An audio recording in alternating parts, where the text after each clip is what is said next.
Hi, welcome back. Parent Power, Child Success. We're on our way. ABC Parenting Method. We're on our way.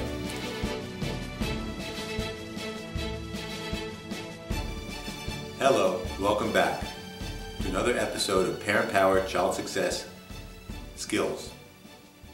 We are up to skill number 9, success rewards. Everything we do to get a reward. We're motivated because we feel that in some way, whether it's overt or hidden and covert, obvious or subtle, that there's some way in which we're going to be satisfied by doing certain things. Even the negative things that we do, there are hidden rewards for doing those behaviors and performing those actions. Our children really need a sense of reward. They feel that there are 1,000 things that they are expected to do and required to do, and that they work very hard to try to do things right.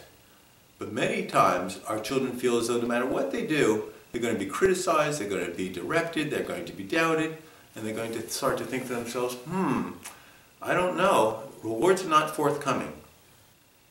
You know, when they were young, and they were little babies, and we were taking care of them and cuddling them and cooing them, they got a reward for little tiny things, almost anything they did. The bar was pretty low, just for being a cute little baby. Oh my God, you're so adorable, you're so cute, you're so wonderful. And then they grow up and they're starting to be 1 year of age and 2 years of age and a toddler, and they're walking around and they're doing little tricks, and they're making little jokes, and they're pressing the buttons, and they're discovering all sorts of things in the world. And we are so impressed, and Nana and Papa and Grandma and Grandfather, everybody in the family is just cheering them on. You go, baby, go! Because they're doing such a wonderful job. Rewards are very easy to come by when you're an infant and you're a toddler. And then as they start to get older, the bar starts to get raised higher and higher. And it's harder and harder for them to get the sense of specialness, of being loved, of being adorable, of being celebrated, of getting rewards for the things that they do. Now they have to do all kinds of things before they'll be cheered on and applauded and made to feel special. But everything we do in life, we do to get rewards. People who win the lottery, some people work at their jobs afterward because they get an intrinsic sense of being dedicated to their job and being able to give to people, so it's not all monetary. Other people that win the lottery, and that is their reward, so they'll quit their job and they're just going to enjoy their money.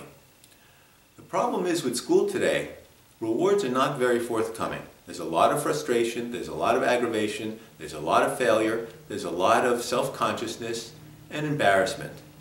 So we have to turn that around as parents. Skill number 9 is one of the most critical things, helping our children to feel cared about, special, rewarded, appreciated.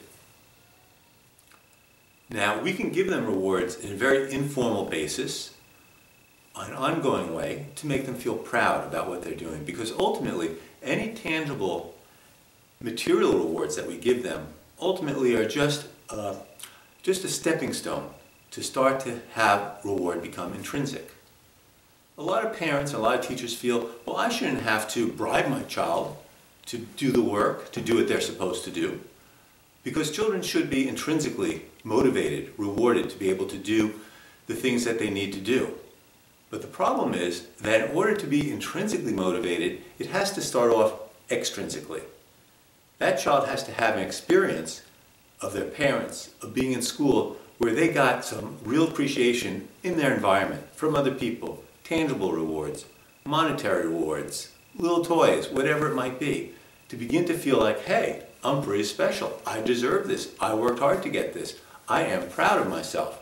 And eventually, intrinsic motivation and a sense of intrinsic reward kicks in after a child gets a sense of external reward and extrinsic rewards.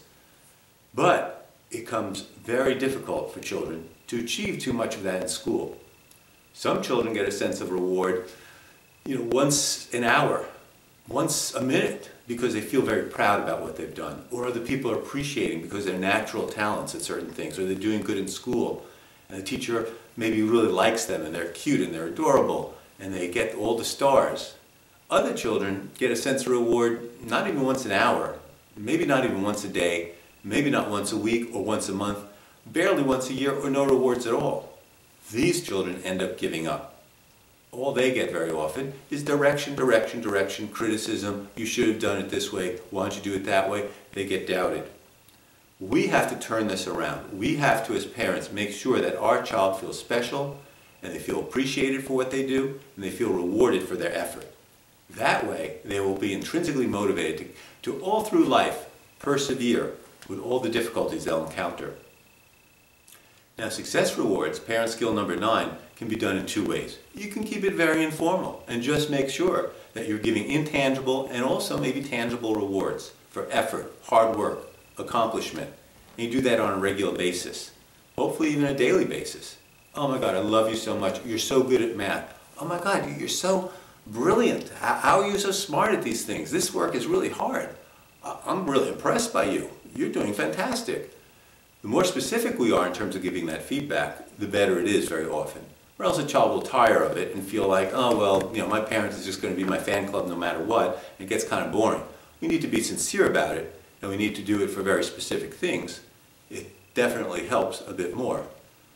But in the program, one thing we recommend is to maybe use the SCORE method to reward our child on a regular basis, to check in with them, see how they're doing.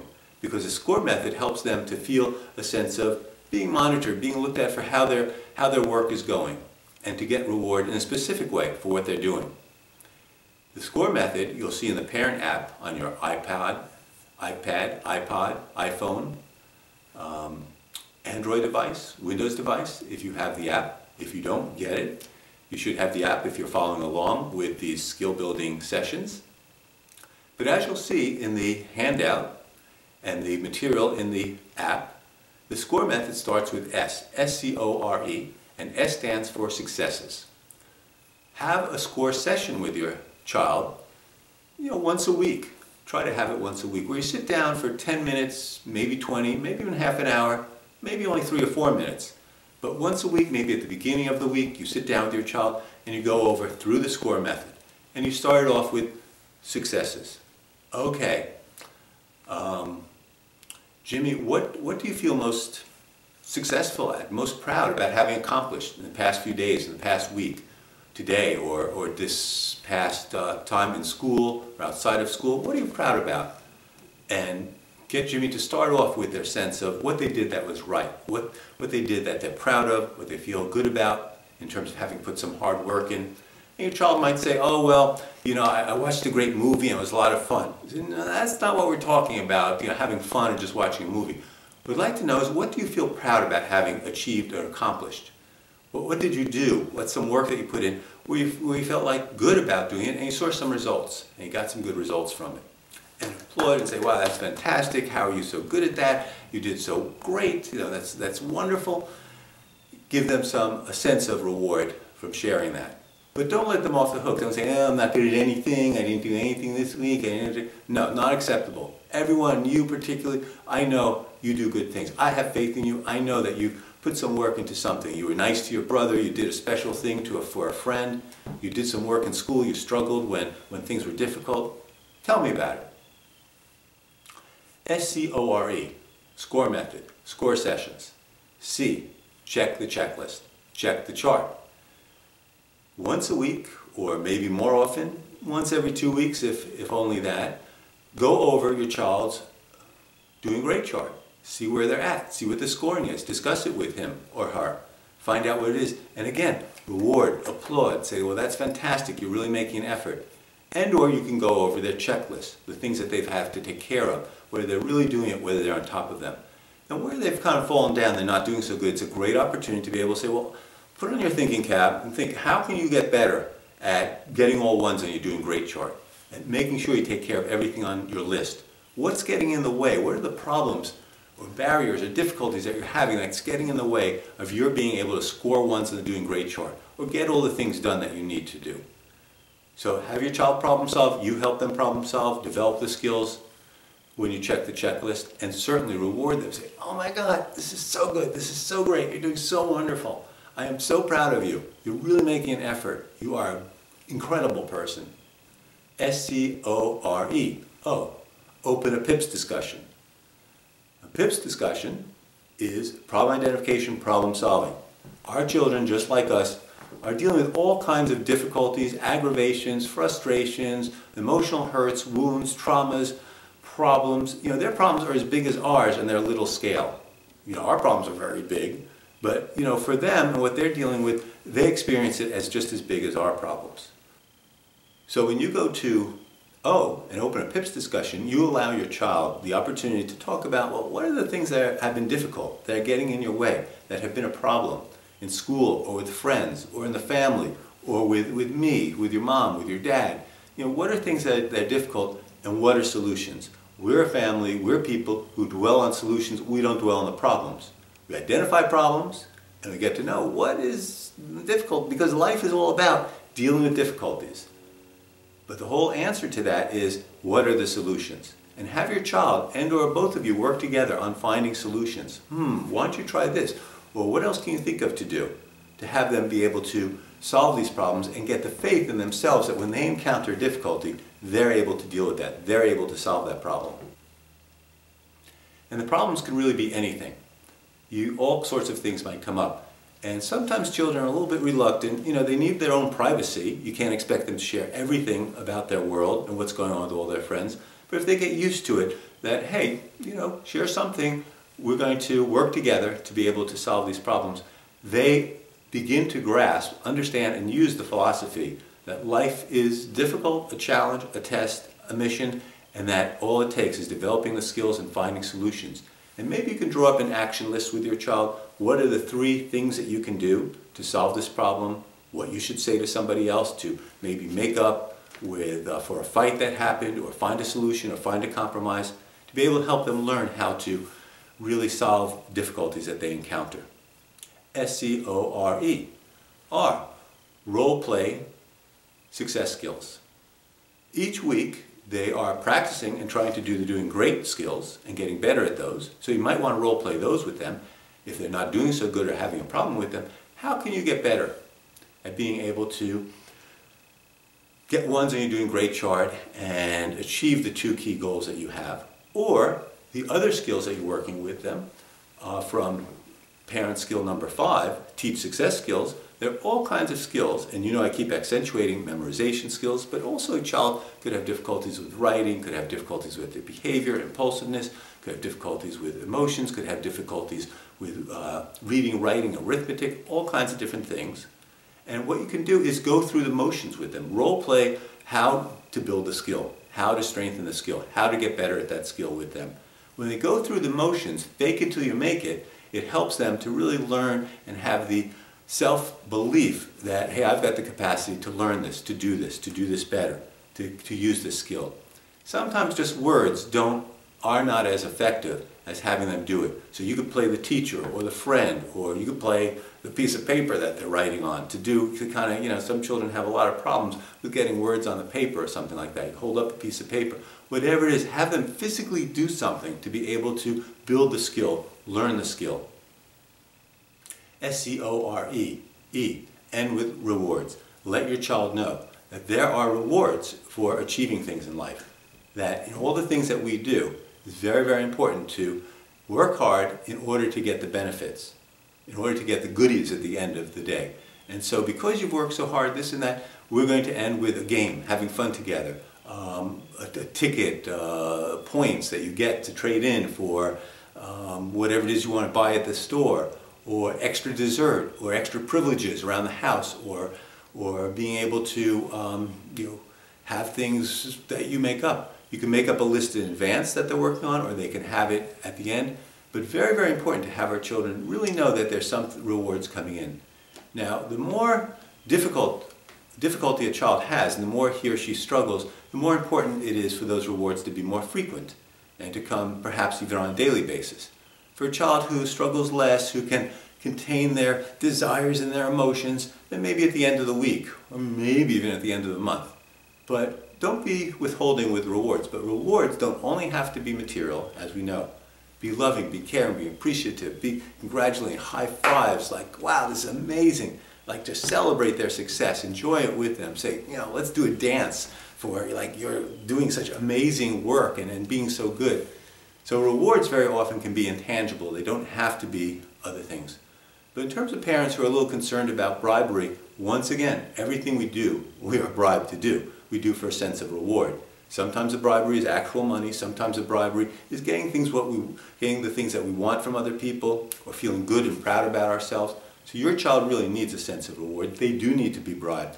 Not bribed in the sense that they have to, oh, you can only, if you do the dishes, then you get $5. Not like that. But in the sense, the philosophical sense, to really know that you've got to have the rewards coming in to keep them motivated, to keep them feeling good about themselves, to keep them working hard, so that they know that it's not necessarily that they'll earn a better living 30, 50 years from now, but that's something more immediate. So rewards are very, very important. Your love, your appreciation, your faith in your child, very critical. Very often saying to your child, I have faith in you. I know you can do this. I know this is hard. I know you're throwing a tantrum right now. You're really angry. I have faith in you. I think you can take a deep breath and calm down. I believe in you. Very often expressing our faith gives a child a sense of reward, a sense of appreciation, a sense of value, a sense of their capacity. Everyone needs to feel competent. Everyone needs to feel loved, cared for, special, and to have a sense of they're making a difference in their world.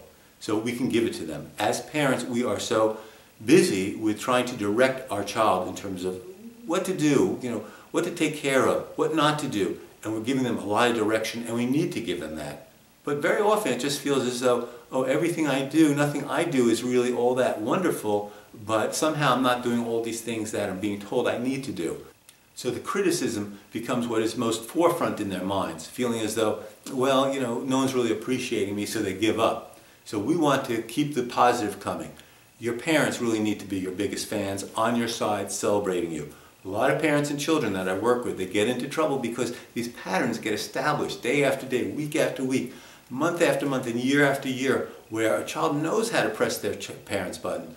Oh my God, how can you do that? That's disrespectful and this and that. And they fall into this vicious cycle of negative interactions over and over again.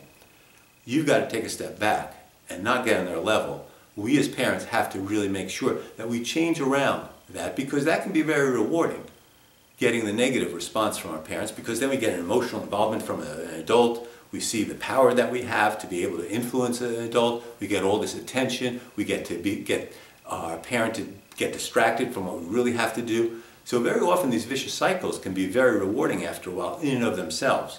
So we've got to step back from those and realize that no, what we need is to be more positive to our child. Even if our child aggravates us and does the wrong thing, I have faith in you that you know what to do. You can do the right thing. You can correct what you did. That you know that what you did was not right, and you can find a solution to figuring out some way to apologize for what you did, make up for what you did, make this right. Because I believe in you. So always from the positive starts to get out of those vicious negative cycles that children get us into quite a bit. Because they really, they get a lot of frustration. School, they're put down by other kids. They see people being mean on TV and insulting each other, and all the laughter after somebody says a smart aleck insulting remark comes up. So they think that, hey, this is the way to interact. Hey, this is the way I can take out these things of my parent because they're always going to be there for me. And then we as parents get seduced into the negative situations with them.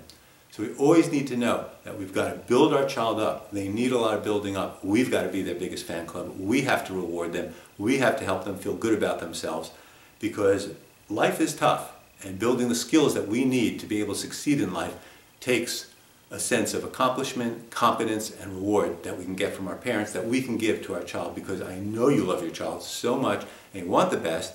And sometimes children today respond very differently to parents before. And a lot of us grew up with parents that were kind of the school of hard knocks, where they were pretty strict. And if you didn't toe the line, well, they were ready to threaten, yell, scream, carry on, get very, very intense. And that worked for a lot of us, but times are very different. Times are extremely different. Children now are influenced by much greater hyperactivity and TV and all sorts of things. They don't have the same self-discipline. And the whole negative threat that being tough on our children did in the past can be rewarding, as I just said. Can really give a child a sense of attention and power and emotional involvement with an adult. And believe me, I think that a big, big problem with parents today is that too many parents want to be their child's best friend. Too many parents spoil their children and indulge their children and don't want their children to ever be upset. I'm not saying that. I am all for us being very tough as parents. Tough love, being strong, being strict, ABC, using consequences. But that can get carried to an extreme with parents that basically think, my way or the highway, how dare you do this, how dare you do that, and the child only comes to believe that the only thing I'm good at is being bad. So always keep in mind, check yourself all day long, all week long. Have I really shown my child enough appreciation? Am I building them up? Am I giving them a self-concept where they feel good about themselves? Because a child will live up to the labels that we give them. If we give them negative labels, you're lazy, how come you never do this, can't you be like your brother or your cousin, you're just going to end up like Jimmy down the block. If we keep giving them negative feedback, negative labels, they begin to think, that's who I must be, and they live up to those. If we give them positive labels, they'll live up to that. If we give them reinforcement, if we give them rewards, if we give them appreciation, show our enthusiasm, show our joy, show how much we are impressed by how great they will live up to that, build the skills they need for life, and be able to really be very successful in their relationships, in their work, in their pursuits, in achieving their goals, and living a wonderful, happy, healthy, great life. Thank you so much. See you soon.